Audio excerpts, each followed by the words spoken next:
Okay, so we're gonna create a value scale. Okay, what I do is I just use my ruler. Okay, but if you don't have a ruler at home, you can use like an old piece of mail. You can use anything really that has a flat edge. Okay, so what I'm doing now is I'm just making my long rectangle for my value scale. Okay, it doesn't have to be perfect as long as you have, okay, a nice rectangle to put your values in. All right, okay, for this one, since it's our first value scale, what I'm gonna do is I'm gonna break it up in 2 different sections. Okay, so each section is gonna be a different value.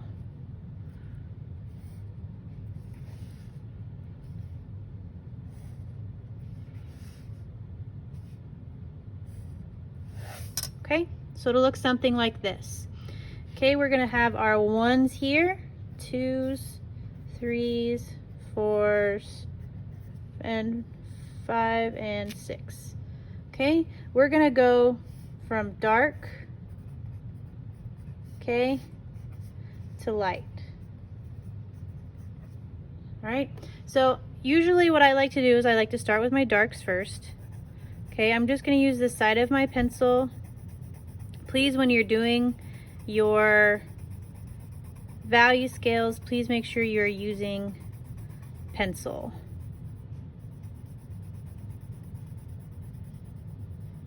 Okay, so 1 is going to be my darkest of dark, so I'm pressing pretty hard. And I'm filling up that whole box.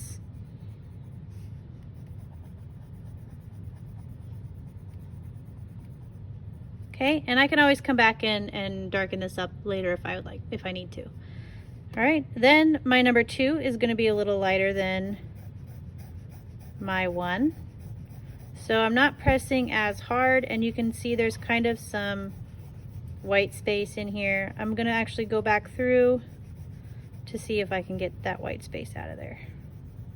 Okay, so my number 2 is going to be a little bit lighter than my number 1.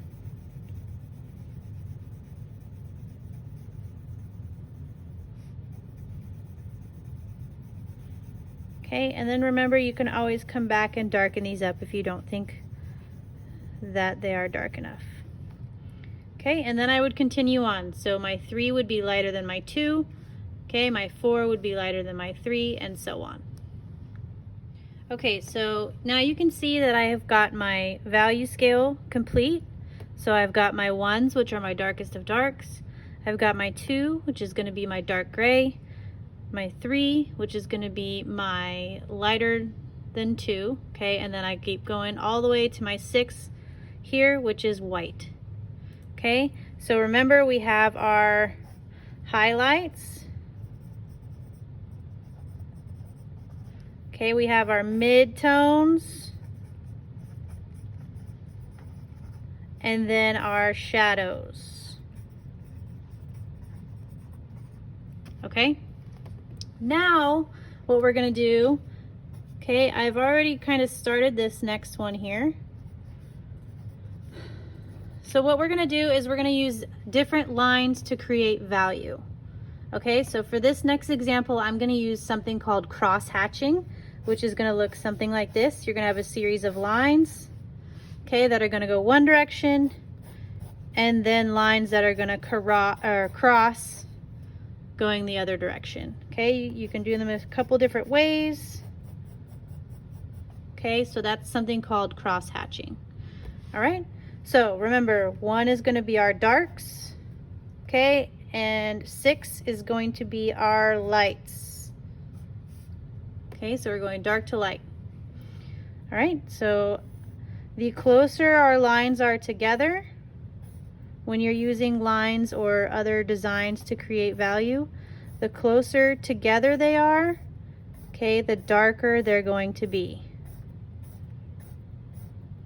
Okay, so remember, I'm using cross hatching, so that's going to be a series of lines going one way, and then I'm going to cross it going another direction.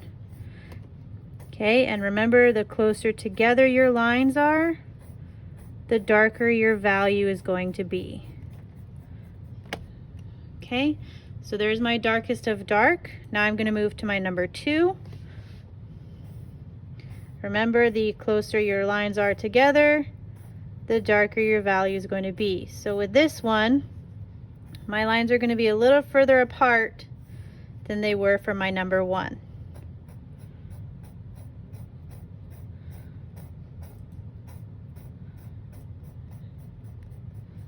Okay, so something like that.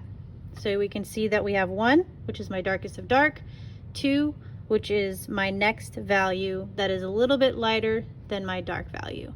Okay, and then you would move on to 3, which would be lighter than your 2, 4, which would be lighter than your 3, and so on.